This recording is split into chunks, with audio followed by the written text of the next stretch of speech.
వైకా jewellers వెలలేని Vaibhogam తరుగులేని నమ్మకం. ఇప్పుడు మన కాకినాడలో డిసెంబర్ 5న ఘనంగా ప్రారంభం కాబోతోంది. సమాజానికి అన్నం పెట్టే రైతులకు సాగునీటిని సక్రమంగా ఇవ్వడం ద్వారా వారికి అండగా నిలవవలసిన ఆ ఇరిగేషన్ ఇంజనీర్కు అడ్డగోలుగా డబ్బు సంపాదించి వెనకేసుకోవాలన్న బుద్ధి పుట్టింది.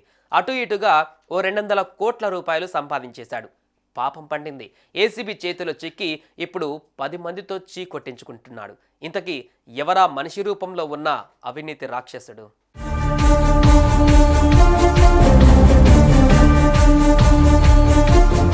ఇదిగో ఓ జేబులో చేతులు పెట్టుకొని ఫోటోలకు ఫోజులు ఇస్తున్న ఈయన పేరు హెరూర్ నికేష్ కుమార్. ఈయన తెలంగాణ ఇరిగేషన్ శాఖలో అసిస్టెంట్ ఎగ్జిక్యూటివ్ ఇంజనీర్గా విధులు వెలగబెడుతున్నాడు.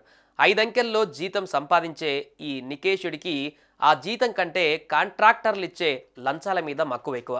ఆయన చేతిలో కాసులు పడితే చాలు ఎలాంటి బిల్లుకైనా డబ్బులు వచ్చేస్తాయి.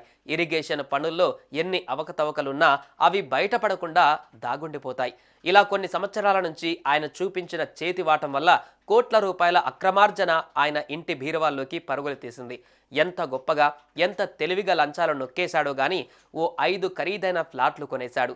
6.5 ఎకరాల వ్యవసాయ భూమిని కొని దానికి ఓనర్ అయ్యాడు. హైదరాబాద్ చుట్టుపక్కల ప్రాంతాలలో అటు ఇటుగా ఓ 6 స్థలాలు కొని పెట్టుకున్నాడు. ఓ పెద్ద కమర్షియల్ కాంప్లెక్స్నే కట్టేసి దాన్ని అద్దెకి చేసుకున్నాడు అంటూ చెప్పుకోవచ్చారు ఏసీబీ అధికారులు.